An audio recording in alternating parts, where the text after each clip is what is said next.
Hello and good morning to all of you students. आज अपनी इस वीडियो में हम आपको जिस टॉपिक के बारे में बताने जा रहे हैं उस टॉपिक का नाम है the analysis of time series. और स्टूडेंट्स, ये टॉपिक सब्जेक्ट बिजनेस स्टैटिस्टिक्स से रिलेटेड है और ये टॉपिक मैनेजमेंट स्ट्रीम में एमकॉम में या एमबीए कोर्सेस में अक्सर सिलेबस में होता है और एग्जाम में किसी न किसी रूप में, चाहे वो थ्योरी में या न्यूमेरिकल वे में, पूछा जाता है। तो एनालिसिस ऑफ टाइम सीरीज को आज हम आपको एक्सप्लेन करने की कोशिश कर रहे हैं। इसमें जिन जिन बातों को हम आपको बताएंगे वो सबसे पहली होगी कि टाइम सीरीज है क्या। उसके बाद आपको बताया जाएगा कि टाइम सीरीज की यूटिलिटी या इम्पोर्टेंस या उसकी एप्लीकेशंस क्या हैं। और इस वीडियो के लास्ट सेक्शन में आपको बताया जाएगा कि टाइम सीरीज के कितने कंपोनेंट्स होते हैं और उसके मेजरमेंट के कौन कौन से मेथड्स होते हैं। इतने पहलुओं पर हमारी ये वीडियो बेस्ड रहेगी। तो स्टूडेंट्स, अब हम इस वीडियो की शुरुआत करते हैं, लेकिन उससे पहले आप सभी लोगों से रिक्वेस्ट है कि जिन लोगों ने भी अभी तक हमारे इस चैनल को सब्सक्राइब नहीं किया हो, प्लीज हमारे इस चैनल को सब्सक्राइब करें और इसको ज्यादा से ज्यादा शेयर करें। स्टूडेंट्स, अब हम अपनी आज की वीडियो यानी आज के topic analysis of time series को एक्सप्लेन करने की स्टार्टिंग करते हैं। स्टूडेंट्स, जब भी आपसे एग्जाम में टाइम सीरीज का कॉन्सेप्ट या उसकी डेफिनेशन लिखने को आए तो आप लिख दीजिएगा the arrangement of statistical data in accordance with the time of occurrence और in chronological order is known as time series. Time series की इस डेफिनेशन में सबसे इंपॉर्टेंट बात जो आपको ध्यान में रखनी है, जैसा इस टॉपिक में खुद ही एक तरीके से बताया जा रहा है कि एनालिसिस ऑफ टाइम सीरीज पूरी तरीके से टाइम यानी समय पर डिपेंड है। जब आप किसी स्टैटिस्टिकल डेटा को टाइम के बेस पर अरेंज करें या उसको क्रोनोलॉजिकल बेस पे अरेंज करें तो ऐसा जो स्टैटिस्टिकल डेटा होता है या ऐसा जो स्टैटिस्टिकल डेटा कहलाता है उसी को टाइम सीरीज कहते हैं। टाइम के बेस पर किसी भी तरीके से डेटा को अरेंज किया जा सकता है, चाहे वो मंथ के बेस पर हो, चाहे वो ईयर के बेस पर हो या किसी डेट के बेस पर हो।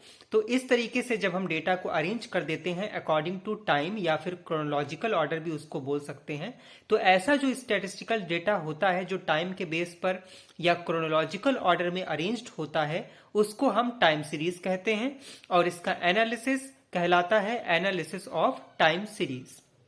ओके, तो इसकी एक और छोटी सी डेफिनेशन आप इस तरीके से लिख सकते हैं the set of data depend on the time is known as time series. यानी ऐसा डेटा जो टाइम यानी समय पर डिपेंड है या उसके तरीके से अरेंज किया गया है, तो ऐसे डेटा को हम टाइम सीरीज बोलते हैं।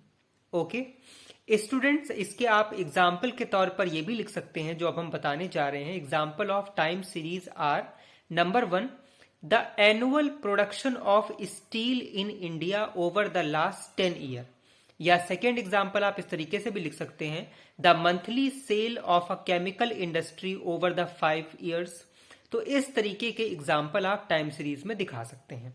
तो सिंपली स्टूडेंट्स, टाइम सीरीज का मतलब हो गया set of data depend on the time या set of data arranged as per the time और in chronological order is known as time series and its analysis is known as analysis of time series.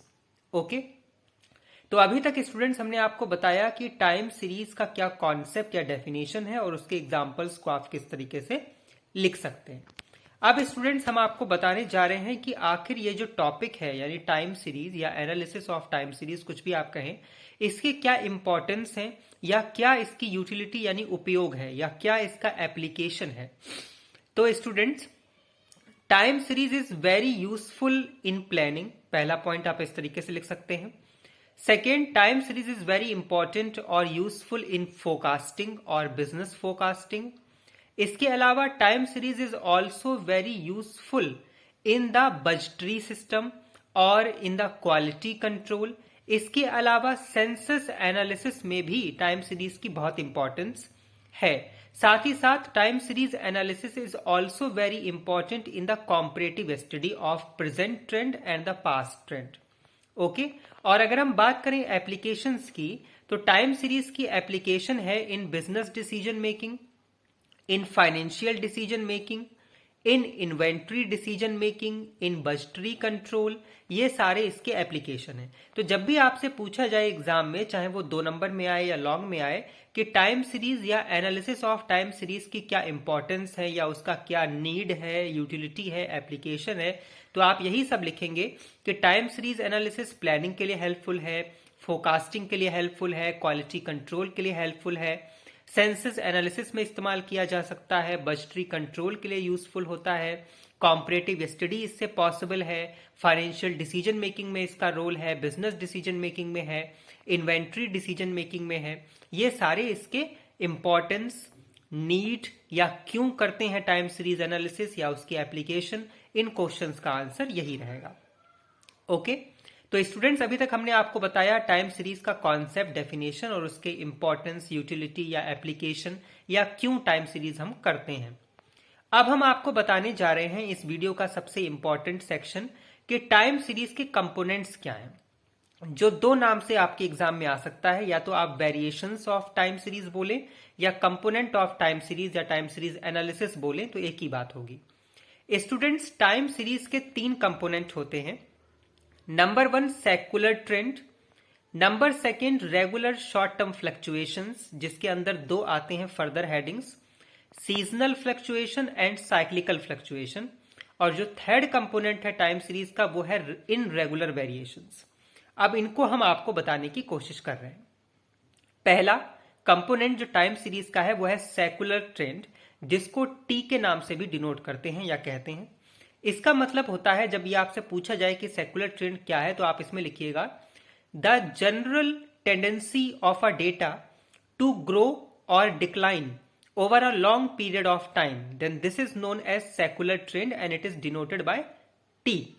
Okay. यानी जो general tendency होती है कि हम कोई काम लंबे समय तक कर रहे हैं तो वो या तो सक्सेस मिलेगी या उसमें फेल्यूर मिलेगा या फिर वो बढ़ेगा या घटेगा, तो जो जनरल टेंडेंसी है ग्रो करने की या डिक्लाइन करने की over a long period of time, उसको बोल देते हैं सेक्युलर ट्रेंड। तो ये तो है पहला कंपोनेंट टाइम सीरीज का। अब इसी में आता है रेगुलर शॉर्ट टर्म फ्लक्चुएशंस, जो 2nd कंपोनेंट है। इसके फर्दर 2 हेडिंग हैं स्टूडेंट्स। पहला सीजनल फ्लक्चुएशन और 2nd and last cyclical fluctuation. अब सीजनल और साइक्लिकल फ्लक्चुएशन क्या है, इसको हम बता रहे हैं। स्टूडेंट्स, सीजनल फ्लक्चुएशन जब आपसे पूछा जाए तो आप इसमें लिखेंगे कि the seasonal fluctuation are the periodic movement that occur regularly every year. यानी सीजनल, जैसे कोई काम, जैसे नॉर्मल कोई भी बिजनेस होता है, तो कुछ बिजनेस ऐसे होते हैं जो समर यानी गर्मियों के टाइम चलते हैं, कुछ ऐसे होते हैं जो विंटर सेशन में चलते हैं, कुछ ऐसे होते हैं जो रेनिंग सीजन में चलते हैं। तो जिनका पीरियोडिक मूवमेंट्स होते हैं, जो अकर होते हैं यानी होते हैं एवरी बिजनेस सिचुएशन में एवरी ईयर, तो ऐसे जो पीरियोडिक मूवमेंट हैं जो रेगुलरली अकर होते हैं बिजनेस में पीरियोडिकल बेसिस पर, उसको बोलते हैं सीजनल फ्लक्चुएशन और इसको डिनोट करते हैं एस से। और इस वेरिएशंस के या इस कंपोनेंट के होने के ये भी वजह होते हैं, जैसे नेचुरल फैक्टर्स हैं या मैन मेड कस्टम्स जो हैं, जैसे फैशन फॉर एग्जांपल, ये भी इसकी वजह होती है। तो जब आपसे पूछा जाए कि सीजनल फ्लक्चुएशन क्या है, तो आप लिखेंगे सीजनल फ्लक्चुएशन या variation are those periodic movement which occur regularly every year. Okay. अब इसी का 2nd पार्ट है साइक्लिकल फ्लक्चुएशन। साइक्लिकल फ्लक्चुएशन की स्टूडेंट सबसे सिंपल और अच्छी डेफिनेशन है कि cyclical fluctuations are the results और आउटकम्स ऑफ बिजनेस साइकिल। यानी जो बिजनेस की साइकिल है, जैसे हमारी लाइफ होती है, उसमें पहले हम छोटे बच्चे होते हैं, फिर हम बड़े होते हैं, फिर उसके बाद धीरे धीरे हम ओल्ड होने लगते हैं, बुजुर्ग हो जाते हैं। तो ये हमारी लाइफ की साइकिल है। ठीक उसी तरीके से बिजनेस की साइकिल होती है कि कभी उसमें बूम पीरियड होता है, कभी रिसेशन होता है, कभी डिप्रेशन होता है। तो जो बिजनेस साइकिल के रिजल्ट्स हैं, boom, depression, recession, recovery, normal, तो ये जो रिजल्ट्स हैं ये सिंपली कहलाते हैं साइक्लिकल फ्लक्चुएशन या वेरिएशन। ओके। तो अभी तक हमने आपको 2 कंपोनेंट बताए टाइम सीरीज के। पहला सेक्युलर ट्रेंड या वेरिएशन, दूसरा रेगुलर शॉर्ट टर्म फ्लक्चुएशन, जिसके अंदर दो आए थे, सीजनल और साइक्लिकल। अब इसमें थर्ड और लास्ट कंपोनेंट है इनरेगुलर वेरिएशन। स्टूडेंट, जब आपसे पूछा जाए कि इनरेगुलर वेरिएशन क्या है, तो आप सिंपली ये लिखेंगे कि रैंडम फैक्टर्स की वजह से जो वेरिएशंस होते हैं उनको इनरेगुलर वेरिएशन कहते हैं। और इसकी डेफिनेशन आप इंग्लिश में इस तरीके से लिख सकते हैं कि irregular variations are the results और outcomes of some random factors. और इनके एग्जाम्पल में आप लिख सकते हो, जैसे फॉर एग्जाम्पल फ्लड्स या वॉर्स, ठीक है। तो irregular variations are the results of some random factor, for example floods, wars. तो ये थे स्टूडेंट्स कंपोनेंट।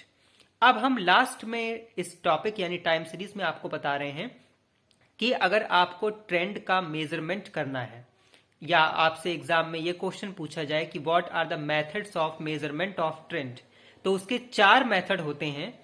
पहला आप लिख दीजिएगा सेमी एवरेज मेथड, दूसरा मूविंग एवरेज मेथड, तीसरा least square method and fourth graphical method. तो ये टोटल 4 मेथड होते हैं, graphical method, moving average method, semi average method और लीस्ट स्क्वायर मेथड। तो ये पूरा टॉपिक था स्टूडेंट्स आज का टाइम सीरीज या एनालिसिस ऑफ टाइम सीरीज। हम उम्मीद करते हैं कि आपको हमारी ये वीडियो पसंद आई होगी, और जिन स्टूडेंट्स को भी इन फ्यूचर में अपना MBA का एग्जाम देना है या MCOM या BCOM का एग्जाम देना है और जिनके सिलेबस में टाइम सीरीज टॉपिक है, तो वो हमारी इस वीडियो को जरूर ध्यान से सुने। और थ्योरी पर्पस के लिए हमारी ये वीडियो टाइम सीरीज चैप्टर की आपके लिए बहुत खास और हेल्पफुल होने वाली है। इसी उम्मीद के साथ कि आप हमसे जुड़े रहेंगे, हम आगे भी डिफरेंट टॉपिक्स पर आपको नॉलेज प्रोवाइड करने की पूरी कोशिश करते रहेंगे। Till then stay tune with us, have a nice day, thank you so much, good luck for all your future works, thank you so much, bye bye.